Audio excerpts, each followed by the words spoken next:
rôle, c'est de délivrer des logiciels fonctionnels à mes clients. Je représente au sein du dev la voix du client et je porte leurs intérêts au sein du dev. Donc je suis vraiment le pont entre les clients et l'équipe de développement.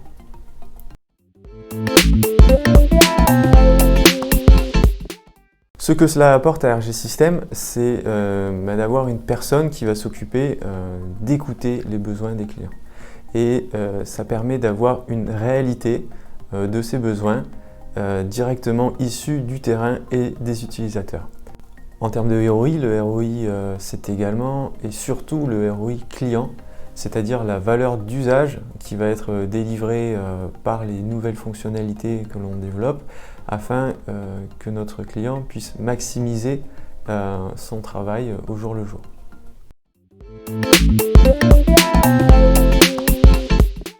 Pour moi, il y a vraiment 4 compétences essentielles à tenir et à avoir pour ce rôle. La première, c'est savoir maîtriser l'empathie pour bien comprendre les problématiques clients. La seconde, c'est régulièrement pouvoir prendre du recul pour pouvoir proposer une vision produit qui soit cohérente. Donc ce que j'aimerais, c'est qu'il y ait une vraie passion pour améliorer le quotidien des clients et l'amélioration de son travail au quotidien.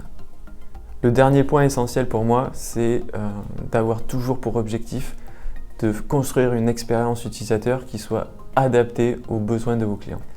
Et à partir de là, il faut vraiment avoir dans l'idée de lui faire vivre une expérience à travers votre produit.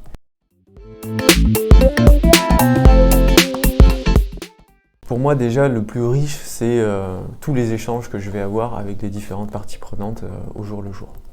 Et ensuite, quand on délivre un produit avec une fonctionnalité qui a été vraiment comprise, qui a été prise en charge par le développement de la meilleure manière possible et que j'ai vraiment bien réussi à les accompagner, c'est de voir le client qui va utiliser la fonctionnalité, qui va avoir les yeux qui brillent parce qu'on a réussi à lui proposer une réponse à son besoin qui soit vraiment la meilleure possible.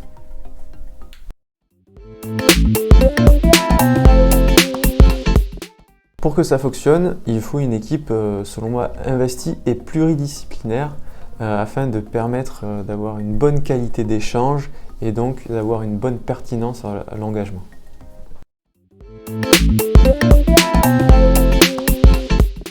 La revue de sprint, c'est à la fin donc, de l'itération, une fois que le développement est complété, on va présenter les fonctionnalités qui ont été développées.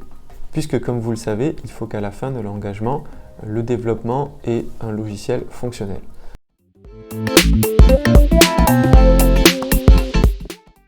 Une revue, ça fonctionne en 3 temps.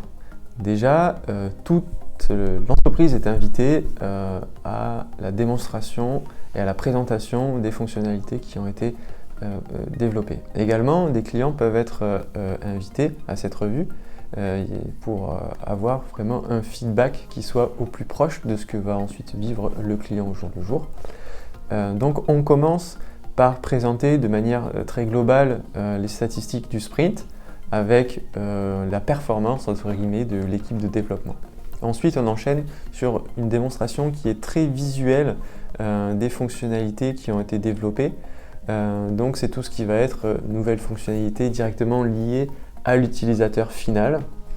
Et une fois que ce premier passage est terminé, on enchaîne sur des sujets qui sont plus spécifiques, notamment sur les bugs à destination du support. En dernier temps, on va vraiment essayer de maximiser les échanges et de revenir sur certains blocages qui auraient pu apparaître.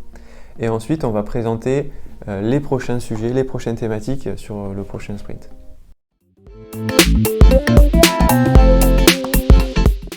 Il faut simplement, pour avoir une bonne présentation, ce qu'il faut, c'est que c'était travaillé, que les bonnes personnes aient été désignées, que les démos soient prêtes, et puis vous garderez une audience qui sera vraiment à l'écoute et qui vous donnera un meilleur feedback possible pendant cette séance de revue.